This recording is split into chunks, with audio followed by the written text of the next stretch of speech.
ఇప్పుడు ఆంధ్రప్రదేశ్ రాజధాని అమరావతి అయింది. ఇప్పుడు అమరావతిలో ఈ రియల్ ఎస్టేట్ రంగం చూసుకున్నట్లయితే పుంజుకుంటూ ఉంది. ఇప్పుడు అమరావతి వర్సెస్ హైదరాబాద్, ఈ రెండిట్లో మార్కెట్ వాల్యూ ఎలా ఉంది? రానున్న రోజుల్లో ఈ రెండిట్లో ఏది బెటర్గా ఉండే అవకాశం ఉంది ఈ రియల్ ఎస్టేట్ రంగంలో అంటే ఏం చెప్తారు? సో ఏపీకి ఉన్న అడ్వాంటేజెస్ ఏపీకి ఉన్నాయి, హైదరాబాద్కు ఉన్న అడ్వాంటేజెస్ హైదరాబాద్ ఉన్నాయి. సో హైదరాబాద్ ఏంటంటే క్యాపిటల్ సిటీ లాస్ట్ 60 years నుంచి ఉంది. హైదరాబాద్ అనేది ఆల్రెడీ స్టేబుల్గా ఉన్నది అనమాట. ఎందుకంటే హైదరాబాద్ లో కొత్తగా డెవలప్మెంట్ మనం చెప్పుకోవాల్సిన పని లేదు.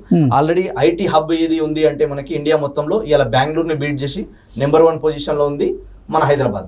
సెకండ్ ఫార్మాసిటికల్ లో కూడా ఇలా మొత్తం ఆల్ ఓవర్ ఇండియాలో దాదాపు 50% ఎక్స్పోర్ట్ చేసేది ఫార్మాసిటికల్ ఏది ఉందంటే అది హైదరాబాద్. ఇలా టూరిజం పరంగా చూసుకుంటే ఇలా హైదరాబాద్ వచ్చి చూసిన వాళ్ళందరిలో కూడా ఇప్పుడు గోల్కొండ, చార్మినార్ ఎలా ఎత్తున్నారు, ఇంకా చాలా టూరిజం అనేది మంచిగా ఉంది హైదరాబాద్ కి.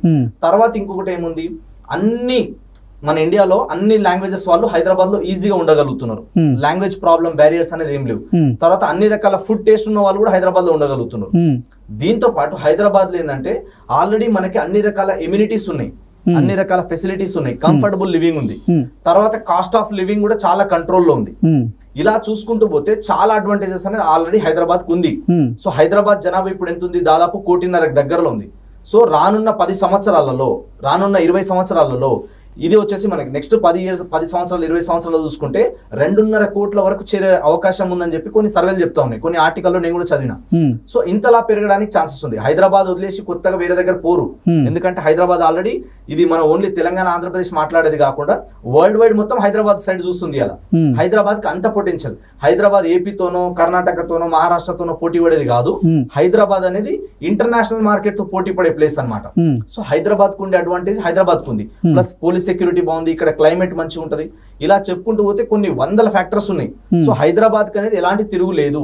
కాకపోతే అమరావతి క్యాపిటల్ సిటీ అవ్వడం వల్ల హైదరాబాద్ లో కొంచెం ఇన్వెస్ట్మెంట్ చేద్దాం అనుకున్న వాళ్ళు ఒక 5 to 10% మాత్రం కొంచెం అక్కడ డైవర్ట్ అవ్వడానికి ఛాన్సెస్ ఉన్నాయి.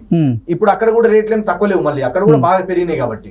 సో ఇప్పుడు అమరావతి అనేది ఒక పెద్ద లెవెల్లో డెవలప్ కావాలంటే మినిమం ఒక 10 years టైం పడుతుంది. అంటే ఇప్పుడు ఆంధ్రప్రదేశ్లో ప్రభుత్వ మార్పిడి జరిగిన తర్వాత చంద్రబాబు గారు అమరావతి రాజధాని అంటూ ఆయన నిర్ధారించిన తరువాత హైదరాబాద్లో ఇన్వెస్ట్మెంట్ చేసే వాళ్ళు కూడా ఇప్పుడు అమరావతి వైపే చూస్తున్నారు.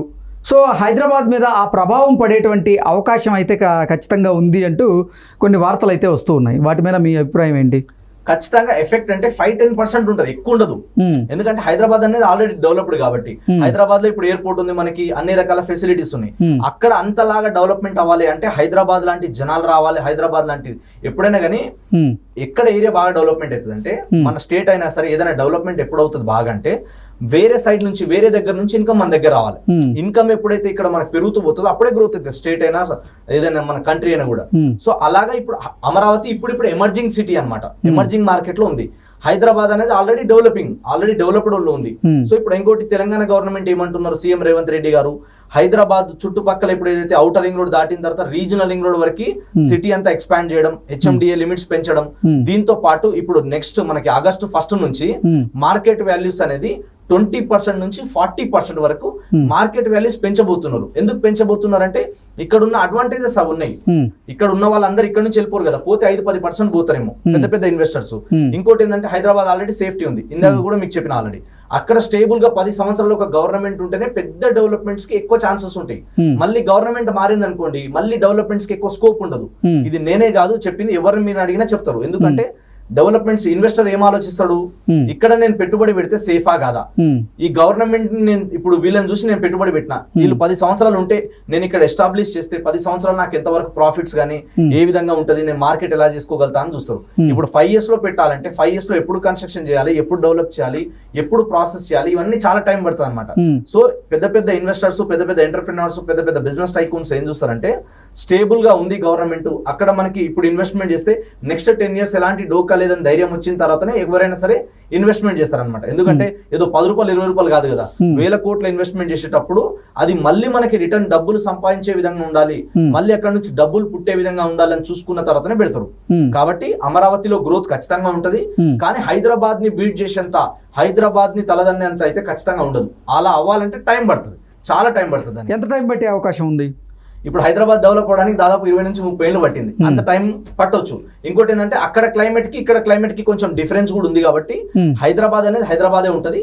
కాకపోతే అమరావతికి కూడా ఇప్పుడు ఎట్లయితే మన హైదరాబాద్ లో కొన్ని ప్లేసెస్ ఉన్నాయి కదా, గచ్చిబౌలి, మాదాపూర్ లాంటిది, హైటెక్ సిటీ లాంటి ఏరియాలో ఏవైతే రేట్స్ ఉన్నాయో అలాంటి రేట్ రావడానికి అయితే ఒక 5 నుంచి 10 సంవత్సరాల్లో రావడానికి ఛాన్సెస్ ఉంటది కోర్ ఏరియాలో. ఇంకా మిగతా ఏరియా డెవలప్ అవ్వాలంటే ఇంకొక 5 years తర్వాత మనకి తెలుస్తుంది. ఇప్పుడు గవర్నమెంట్ కొత్తగా ఫామ్ అయింది, వీళ్ళు తీసుకునే డెసిషన్స్ ఏ విధంగా ఉన్నాయి, సో వీళ్ళు ఇక్కడ ఇన్కమ్ జనరేట్ అయ్యే విధంగా వీళ్ళు ఎలా సపోర్ట్ చేస్తారు ఇండస్ట్రీస్ కి, ఎంప్లాయ్మెంట్ కి, దీన్ని బేస్ చేసుకొని మనం అంచనా వేయగలుగుతాం. హైదరాబాద్ సిటీలో మధ్యతరగతి వారు ఎవరైతే ఉంటారో వారు ఇల్లు తీసుకునేటువంటి పరిస్థితులు అయితే ఈ రోజు లేవు. అవును, హైదరాబాద్ అవుట్స్కట్స్లో ప్లాట్ తీసుకోవడానికైతే పరిస్థితులు ఉన్నాయి, కానీ హైదరాబాద్ అవుట్స్కట్స్లో ప్లాట్స్ తీసుకొని మనం అక్కడ కన్స్ట్రక్షన్ చేసుకునే కంటే ఇప్పుడు కొత్తగా ఏర్పడబోతుంది కాబట్టి అమరావతి రాజధానికి కనుక దగ్గరగా తీసుకుంటే అవి భవిష్యత్తులో పెరిగే అవకాశం ఉంటుంది. అది మనకు కాకపోయినా మన పిల్లలకైనా సరే అవి బాగా ఉపయోగపడే అవకాశం ఉంటుందని చెప్పి చాలామంది ఆలోచిస్తున్నారని, ఇప్పుడు చాలామంది అమరావతిలో ఇన్వెస్ట్ చేసేందుకే సిద్ధంగా ఉన్నారు హైదరాబాద్ కంటే అంటూ కొన్ని వార్తలు వస్తున్నాయి. దాని మీద ఏమంటారు? ఒకటి, మనం ఇక్కడ ప్రైస్ కంపారిజన్ కూడా చేయాలి. సో ఎప్పుడైనా కానీ 3 ఉంటాయి అనమాట సెగ్మెంట్స్, 3 సెగ్మెంట్స్ ఉంటాయి. ఫస్ట్ వచ్చేసి ఏంటంటే LIG, MIG, HIG అని ఉంటుంది. LIG అంటే ఏంది? లో ఇన్వెస్ట్మెంట్ గ్రూప్. MIG అంటే మిడిల్ ఇన్వెస్ట్మెంట్ అనమాట, వాళ్ళు కొంచెం అమౌంట్ ఇన్వెస్ట్మెంట్ చేయగలిగే వాళ్ళు. తర్వాత HIG అంటే ఏంది? హై ఇన్వెస్ట్మెంట్ గ్రూప్ అనమాట. సో మనం పెట్టే పెట్టుబడి ఎంత ఉంది అన్నది వెరీ ఇంపార్టెంట్. మన దగ్గర ఎక్కువ స్తోమత ఉంది, మనం ఎక్కువ ఎఫర్ట్ చేయగలుగుతాం అన్నప్పుడు, నేను అక్కడే పుట్టి పెరిగినా లేదా మా ఏపీలో నాకంటూ కొందరు ఏంటంటే కొన్ని ప్లేసెస్ తో అటాచ్మెంట్ అయి ఉంటుంది జనాలకు. కొంతమందికి నేను నా ఏరియాలోనే ఉంటది కదా, మా స్టేట్ లోనే ఉంటది కదా, మా ప్లేస్ లోనే ఉంటది కదా అని కొందరు ఆలోచిస్తారు. కానీ ఎప్పుడైనా సరే కానీ బిజినెస్ మ్యాన్, ఒక ఇన్వెస్టర్ ఎలా ఆలోచిస్తారంటే నేను ఎంత దూరం పోతున్నా, నేను ఎక్కడ ఇన్వెస్ట్మెంట్ చేస్తున్నా అన్నది మ్యాటర్ పెట్టుకోడు. ఆయన ఏం చూస్తాడు? ఇక్కడ పెట్టుబడి పెడితే రిటర్న్ వస్తుందా రాదా, నాకు ఇక్కడ గ్రోత్ కి స్కోప్ ఉందా లేదా, ఇక్కడ సరౌండింగ్ ఏ విధమైన ఎమ్యూనిటీస్ ఉంది, ఎలాంటి అట్మాస్ఫియర్ ఉంది, ఎలాంటి ఇండస్ట్రీస్ ఉన్నాయి, లాస్ట్ 10 years లో ఎంత పెరిగింది, నెక్స్ట్ 10 years లో పెరగడానికి ఎంత స్కోప్ ఉంది. సో వాళ్ళు ప్రాక్టికల్ గా వాళ్ళు రియాలిటీ మీద వర్క్ చేస్తారు. సో ఏదో ఊహాగానం కాకుండా వాళ్ళు ఎమోషనల్లీ దేంతో అటాచ్మెంట్ ఉండరు. వాళ్ళ ఫోకస్ అంతా కూడా ఏంటంటే బిజినెస్ పాయింట్ ఆఫ్ వ్యూలో, ఇన్వెస్ట్మెంట్ పాయింట్ ఆఫ్ వ్యూలో చూస్తారు.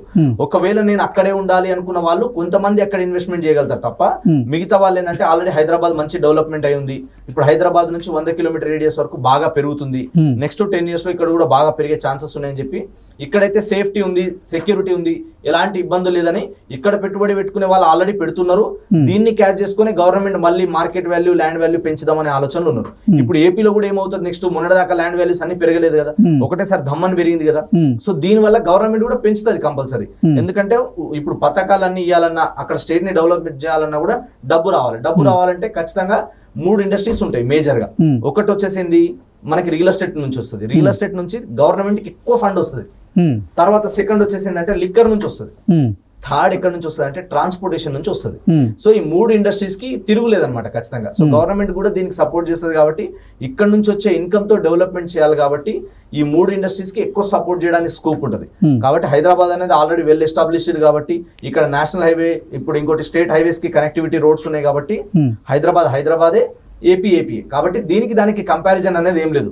అక్కడ ఇన్వెస్ట్మెంట్ చేద్దాం అనుకున్న వాళ్ళు అక్కడ ఇన్వెస్ట్మెంట్ చేస్తారు, లేదు అనుకున్న వాళ్ళు ఇక్కడ ఇన్వెస్ట్మెంట్ చేస్తారు. కానీ మనం ఎంత బడ్జెట్ పెడుతున్నాము, మన పర్పస్ ఆఫ్ ఇన్వెస్ట్మెంట్ ఏముంది, ఇల్లు కట్టుకోవడానికా, ప్యూర్లీ ఇన్వెస్ట్మెంట్ కా, రేపటి రోజు రెసిడెన్షియల్ గానా, అవన్నీ చూసుకున్న తర్వాత మన బడ్జెట్ తగ్గట్టు ఎక్కడ సేఫ్టీ ఉంది, ఎక్కడ గ్యారంటీ రిటర్న్స్ వస్తుంది, ఎక్కడ మనకి బాగుంది అన్నది చూసుకొని కస్టమర్లు ఇన్వెస్ట్మెంట్ చేయగలిగితే అద్భుతమైన రిటర్న్స్ వస్తాయి.